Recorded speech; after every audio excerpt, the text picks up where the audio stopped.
I'm Michael Bennett, 45 years old, living in Cedar Hollow, Oregon. I used to think marriage was a home, a place of safety, of love. But on my 45th birthday, my wife Lisa handed me a packed suitcase and an eviction order with no hello, no goodbye. Just one cold sentence. You're too old for me to keep putting up with. No thank you. No sorry. Just a sharp command. I paid the mortgage on this house, covered the electricity, funded her lavish purchases, yet I was still the expendable one. Before diving into the story, comment where you're watching from, and don't forget to subscribe so you never miss the latest video. I drove my old pickup truck home, the sun setting low, casting a golden hue over Cedar Hollow's bumpy roads. The autumn breeze slipped through the window crack, carrying the chill and the scent of dry leaves from the maples outside. On the passenger seat, I placed a small donut box, vanilla frosting smeared, with happy birthday scrawled in red ink. $15. Bought at a bakery near the construction site, where the girl at the counter looked like she just wanted her shift to end. I didn't fix the misspelled words. No candles, no party, just something I bought to mark the day. Stepping into the house, I sensed something off. Not that I expected a surprise party or a card. Lisa stopped caring about my birthdays long ago. But tonight, the air was heavier, as if the house was holding its breath. The kitchen light buzzed, casting a pale glow over the dining table.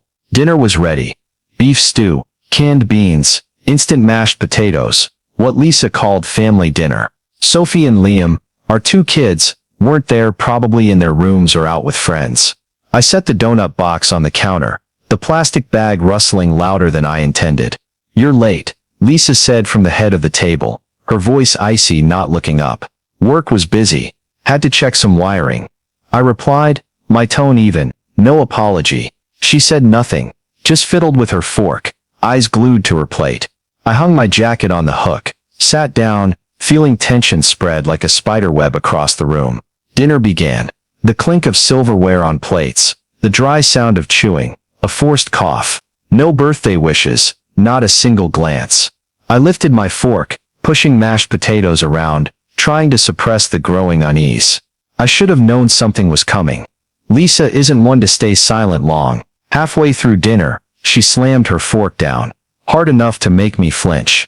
The sound echoed, like a gunshot running down my spine. She leaned back, looking at me like I was something broken. You're too old for me to keep putting up with, she said, her voice cold, rehearsed. It's time for you to go. The words hung there, unreal.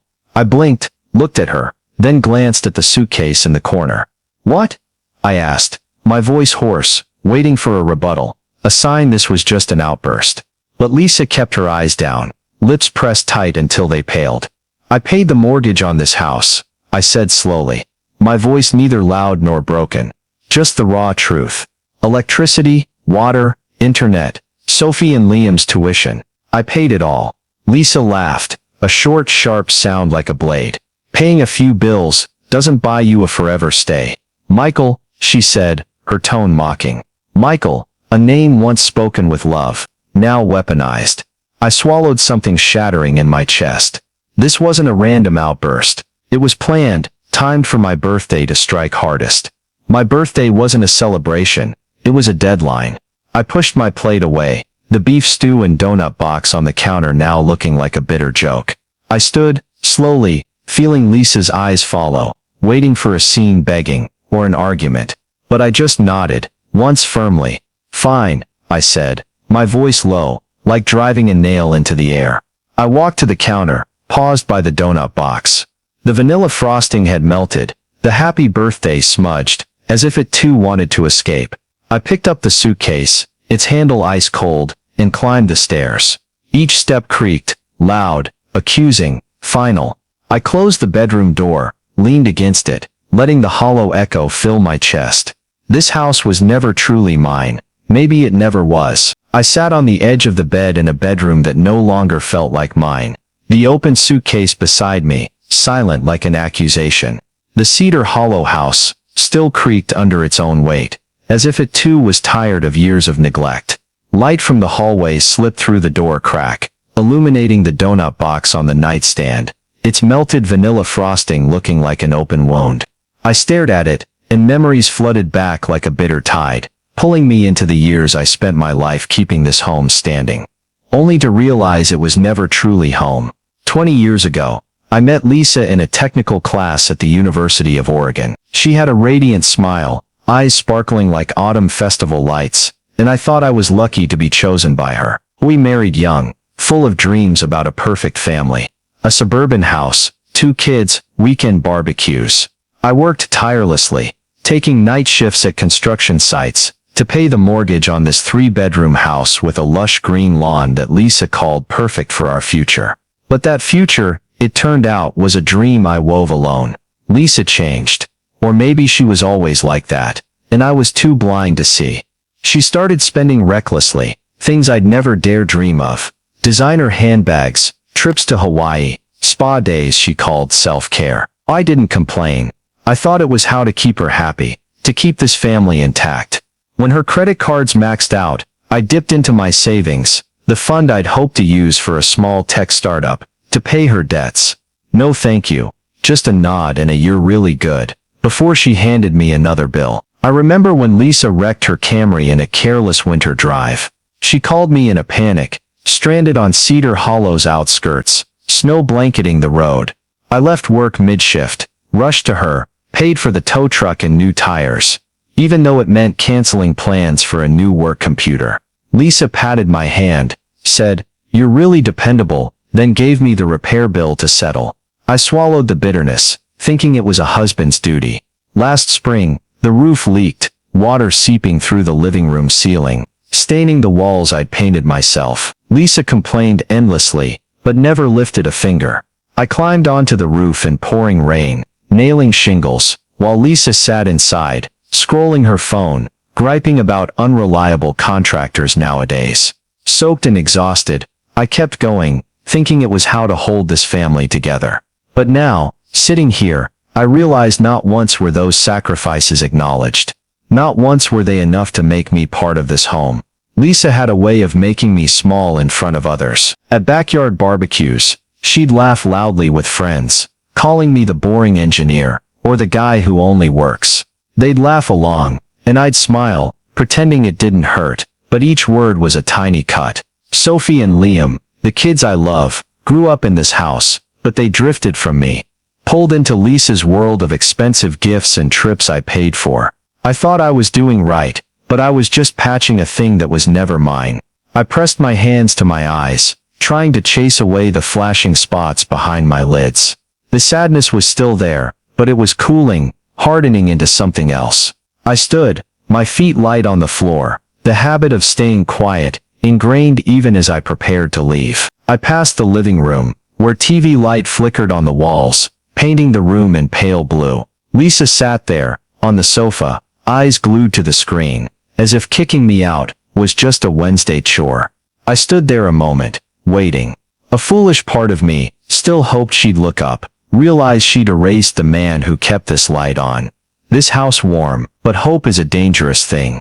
And tonight, it died. I returned to the stairs, each step slower than the last, my chest heavy as if weighed by stones. Closing the bedroom door, I pressed my hand to the wood, as if sealing a part of myself, the part that believed marriage meant unconditional sacrifice. I looked at the suitcase, packed long ago, as if Lisa had been waiting for this moment. The donut box fell with a soft thud, frosting smearing the old carpet. Happy birthday, Michael. Something in me shattered, but not to collapse, to be reborn. Lisa wanted me gone. Fine, but she'd soon learn the cost of making me expendable. I drove to Tom Sullivan's apartment, my best friend in Cedar Hollow's outskirts.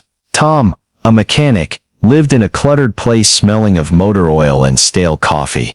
He opened the door, asked nothing, just handed me a beer and pointed to an old sofa. "Stay as long as you need," he said, voice low. I nodded, set the suitcase down, and sat in silence. But in my mind, I was already calculating. Lisa didn't just kick me out, she forfeited everything I gave without asking. I pulled my laptop from my bag, opened it on Tom's chipped coffee table. The screen's glow lit the room, cold and impartial. My hands moved fast, instinctively, as if I'd been waiting for this moment. 20 years of paying bills, managing accounts, and keeping Lisa's life seamless made these actions second nature. First, the credit card. I logged into the banking app, saw Lisa's recent transactions, a $3,000 handbag, plane tickets to Las Vegas, spa bills. I selected her supplementary card, the one I paid monthly, and clicked freeze account. A prompt appeared, confirm. I didn't hesitate. Click, next was the internet. The Xfinity account was in my name, since Lisa never bothered with tech stuff. I accessed the management portal, canceled the service, deleted payment info, done. Netflix, where Lisa spent hours on TV shows, was also mine. I logged in, saw her profile, Lisa's chill zone. I almost laughed, deleted the account, done.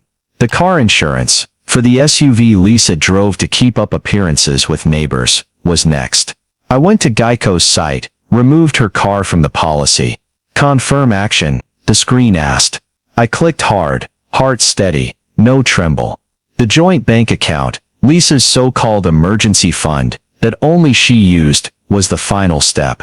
I transferred my remaining funds to a separate account I'd set up months ago, when a vague instinct warned me of this day. Transfer complete. I removed my card from every remaining service, grocery delivery, Amazon Prime, even the lawn service, Lisa bragged about to neighbors. Each click severed an invisible thread, the ties that bound me to that house, to Lisa, to a life I thought was mine. I closed the laptop, the soft click echoing in Tom's quiet apartment. The silence was different now, lighter, sharper. This wasn't revenge. Not anger, it was about reclaiming what was mine. Lisa wanted me gone, fine. But she'd feel the cost of living, without the man who kept her little world running. Downstairs, Tom's TV droned, fake laughter from a sitcom echoing. I wondered how long it'd take Lisa to notice the lights wouldn't turn on. The Wi-Fi wouldn't connect, the credit card would be declined. I wasn't sticking around to watch. Tomorrow I'd move on, but tonight I began dismantling the first bricks from the foundation Lisa had carelessly built on my back. Outside the window, the autumn wind howled, rattling the bare branches. I looked out, seeing the streetlights flicker in Cedar Hollow, like lost stars. I didn't smile, I didn't cry. I just felt a strange emptiness, but this time, it didn't weigh me down. It promised something new, something I hadn't dared to dream of. I closed my eyes, letting the sound of the wind fill the room, and for the first time in years, I felt like I was breathing. The next morning, my phone buzzed relentlessly, the screen lighting up with a flurry of notifications. I blinked, trying to pull myself from a fitful sleep on the sofa. 15 missed calls. Lisa, her number glaring like an accusation. A few unknown numbers, probably friends or neighbors. I didn't check the voicemails right away. Instead, I looked at the texts. One from Jake Reed, my cousin, short and blunt. Lisa's freaking out. No Wi-Fi, card declined. She's telling the whole town you abandoned her. I let the phone slip onto the cushion, staring at Tom's cracked ceiling. It had begun. Tom walked in from the kitchen, holding 2 mugs of coffee. His hair a mess like he'd just woken up. "You look like you got hit by a truck," he said, handing me a mug. I gave a half smile, not quite a laugh.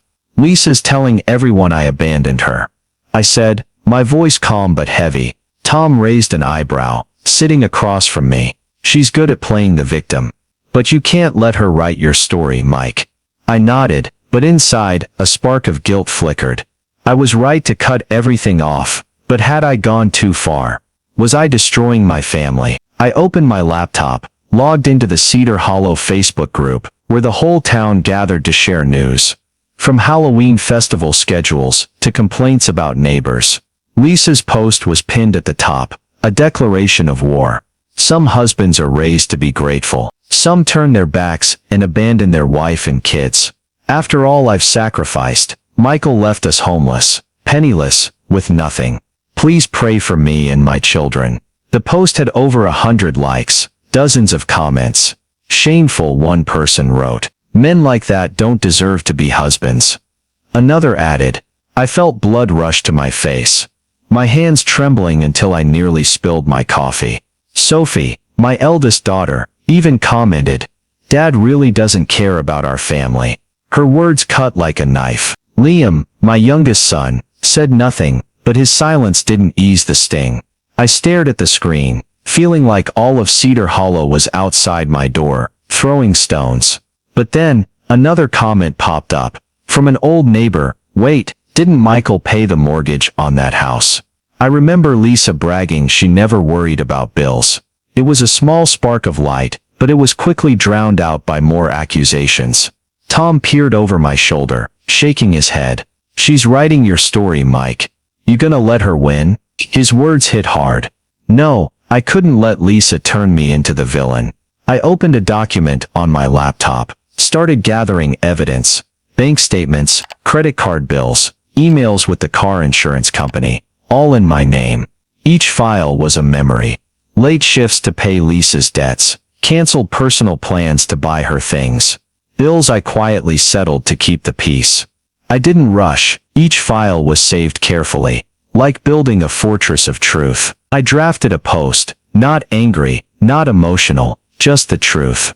When Lisa told me to leave, she didn't just lose a husband, she lost the person who paid the mortgage, the utilities, and the credit card she used for shopping. Here's the proof. I attached the files. Bank statements showing thousands in charges, internet bills in my name, the car insurance contract. I hit post and closed the laptop, feeling like I'd just dropped a bomb. Silence enveloped the apartment, only the autumn wind whistling outside. The phone buzzed again soon after. A text from Jake. You just stirred up the whole town.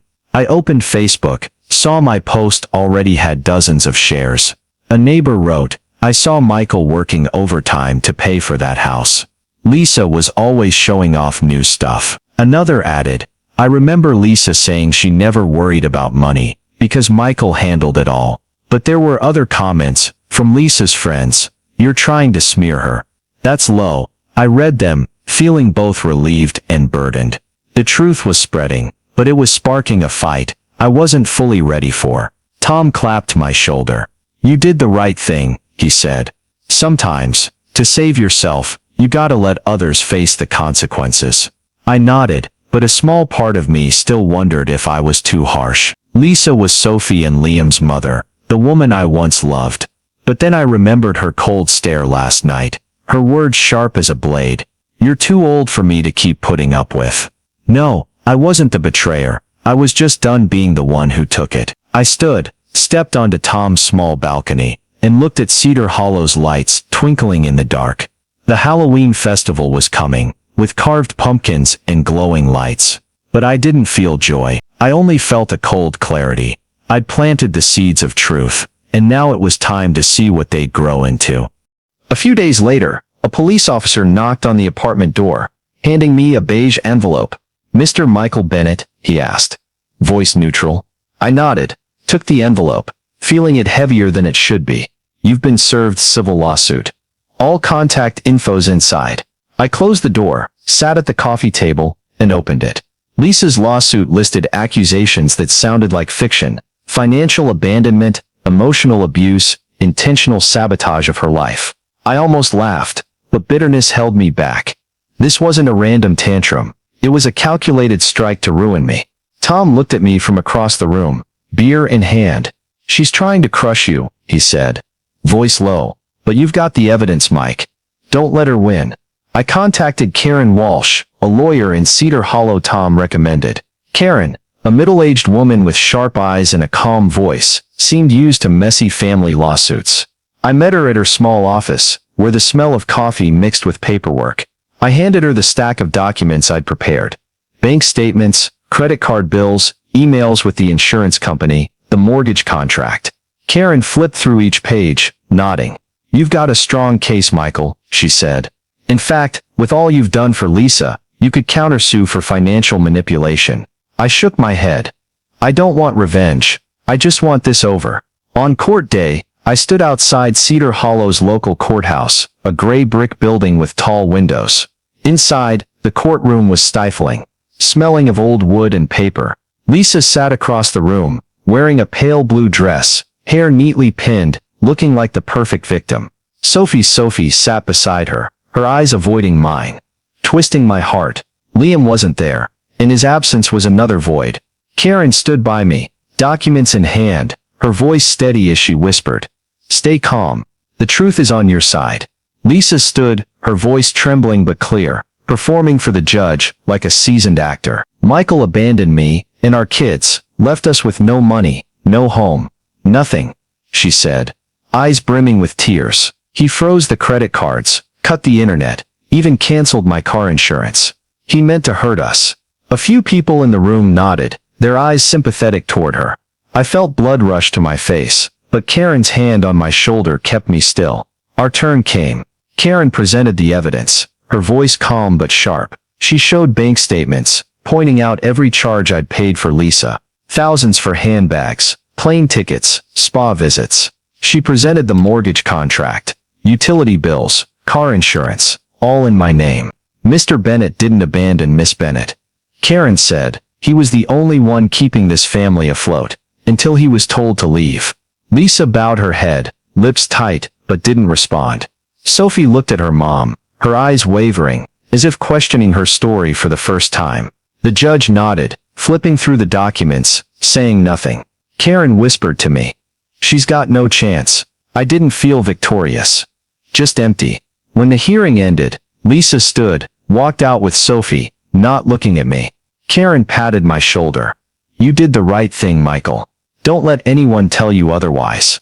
I nodded, but inside, Sophie's whispered words echoed, "Dad doesn't care about our family." They hurt more than any of Lisa's accusations. I stepped out of the courthouse, the autumn sun glaring over Cedar Hollow. The wind carried the scent of dry leaves and pumpkin pie from a nearby festival. I stood there, letting the light sink into my skin, feeling like I'd escaped a cage, but the fight wasn't over. Lisa wouldn't stop. The hearing was over. My evidence, bank statements, credit card bills, the mortgage contract, had dismantled Lisa's victim narrative before the judge. Tom walked in, tossing his car keys on the table. "Heard Lisa got her card declined at Target yesterday," he said, smirking. "She yelled at the cashier, made a scene." I nodded, silent. The pieces were falling into place. No working credit card, no internet, no car insurance. Everything Lisa relied on was gone. I pictured her in the living room, trying to log into Netflix only to see an error, or calling Xfinity. Learning the account was gone. Small things, but to Lisa, they were her world. The community started to shift. At the Halloween festival that weekend, I went with Tom, trying to blend into the crowd with carved pumpkins and twinkling lights. But I felt eyes on me. Not judgmental anymore, but curious, even empathetic. Mrs. Carter, the bakery owner, approached, placing a hand on my shoulder. "I always saw you working hard, Michael," she said softly. "You deserve better." I nodded, choked up, unsure how to respond. Whispers spread through the crowd. Lisa spent his money like water. She kicked him out on his birthday. The truth, bit by bit, was seeping into Cedar Hollow. Lisa felt the pressure. Another text came, this time from Sophie. "Mom says you're ruining our lives. Why are you doing this?" Her words stabbed, but I recognized Lisa's tone in them. I didn't reply right away, just saved the message, feeling my heart clench. Liam stayed silent. I wondered if Sophie knew the truth, or only heard Lisa's story. She wasn't ashamed of kicking me out.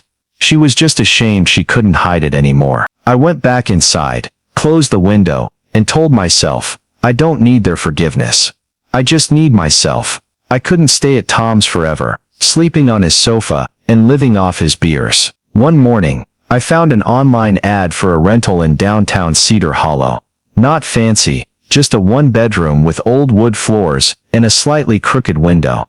I signed the lease that afternoon, telling no one but Tom. He grinned, handing me an old coffee mug as a housewarming gift. "You're free now, Mike," he said. I nodded, feeling like I'd crossed an invisible line. My new apartment sat on a quiet street, next to a bakery and a small park where kids played on swings weekends. I painted the walls a pale blue, the color of a sky after a storm, and bought used furniture from a thrift store. A faded armchair, a chipped coffee table, a small bookshelf. Each piece of furniture was a fragment of a new life, no longer bound by Lisa's bills or expectations. I hung an old landscape painting on the wall, something I found at a flea market, and it felt like I was repainting myself. I started joining a local music club, where middle-aged folks like me gathered at a small coffee shop on Thursday nights, playing guitars and singing old folk songs. I used to play guitar in college, before work and family drowned that passion. The first time I picked up the instrument again, my fingers were clumsy, but each note was a new breath. The club members, a retired teacher, a bank clerk, a baker, didn't ask about my past. They just smiled, clapped, and offered me a beer after I finished playing Wagon Wheel. For the first time in years, I felt I belonged somewhere, not because I paid or sacrificed, but because I was myself. I also started keeping a journal, a habit I never thought I'd try. Every night, I sat by the apartment window, watching the town lights flicker, and wrote about the days gone by. The pain of Lisa kicking me out, the anger when Sophie sided with her mom, Liam's silence. But I also wrote about new things. The guitar's echo in the coffee shop, the smell of fresh paint in the apartment, Mrs. Carter's kind glance at the bakery. Writing helped me see clearly. Family isn't those I was born with, but those who choose to stay, who see my worth. One afternoon, Liam texted me, "I want to see you, Dad." I froze, staring at the phone screen, heart pounding. We met at a small diner in Cedar Hollow, where the smell of toasted bread and coffee mingled. Liam, with messy hair and shy eyes, sat across from me, fidgeting with his fork. "I'm sorry I didn't say anything," he said. "Mom said you abandoned us. But I saw your post. I know what you did for the family." I swallowed the lump in my throat, nodded. "It's okay, son," I said. "I just wanted you to know the truth." Liam gave a small smile, faint but enough to spark hope in me. Sophie remained distant, but Liam was a start, a thread I wanted to hold on to.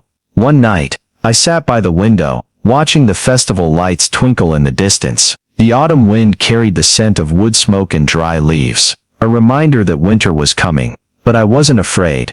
I opened my journal, wrote a single line, "Family isn't what I lost, it's what I choose to build." I looked out, seeing Cedar Hollow calm under the night sky, and for the first time, I felt enough.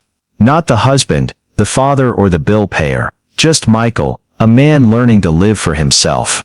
I opened a small box under the table, where I kept mementos from the past. There, in a piece of wrapping paper, was the donut box from my birthday. The one that fell to the floor the night Lisa kicked me out. It was crumpled, the vanilla frosting dried into a faint stain. I held it, no longer in pain. It didn't remind me of what I lost, but of what I'd overcome. I placed it on the bookshelf, next to the landscape painting, and my journal, like a small medal, not to honor Lisa or the past, but to honor the man who didn't let it destroy him. Liam visited more often, bringing stories of school and football games. He was still shy, but each talk felt like a thread being restrung. Sophie stayed silent, but I didn't push her. I learned that family isn't something I could force or buy with sacrifice. It has to be given freely, or it's nothing. Tom and I started a small project, a car repair shop on Cedar Hollow's outskirts, where I used my technical skills to help him. It wasn't big, but each car we fixed was a step in my new life. I closed my journal, placing it beside the donut box on the bookshelf. The life ahead still held battles, but I was no longer afraid. Lisa could keep telling her story, but I'd found mine. I looked out, seeing Cedar Hollow peaceful under its lights, and knew that sometimes, leaving those who once meant everything to you, is the only way to become who you're meant to be. I am Michael Bennett, and I am enough. The story of Michael Bennett and my wife kicked me out on my birthday. So I froze her credit cards and watched her life fall apart. Reflects the pressures and expectations in modern American culture, especially in small towns like Cedar Hollow, Oregon, where community reputation and family duty often weigh heavily on individuals. Michael, a 45-year-old electrical engineer, sacrificed 20 years to pay the mortgage, bills and Lisa's lavish expenses, only to be kicked out on his birthday. His response, freezing her credit cards and canceling services like Netflix, internet, wasn't just personal liberation, but exposed Lisa's dependence, reflecting how many Americans rely on credit and modern conveniences, often unaware of who sustains them. The social media battle on Cedar Hollow's Facebook group shows the power of public opinion in the digital age, where truth can spread fast but is easily distorted by victim narratives like Lisa's. The local courthouse lawsuit, in support from lawyer Karen Walsh, highlight the American legal system's role in protecting individual rights, especially against financial manipulation. Michael's journey of rebuilding, from a new apartment, playing guitar in a music club, to reconnecting with his son Liam, embodies the American dream of starting over, a core cultural value. In modern American life, recognize your worth and set boundaries in relationships, especially when you sacrifice too much without respect. Don't let family duties or social pressures make you forget your right to self-determination. If you're being taken advantage of, gather evidence and seek legal or community support, as he sought Karen in the music club.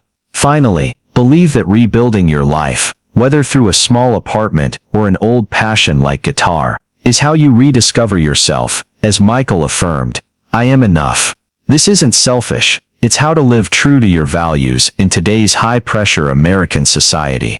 If my story touched you, subscribe to follow more journeys of rediscovery like this, because here, every story deserves to be told. Thank you for joining me, and I'll see you in the next video.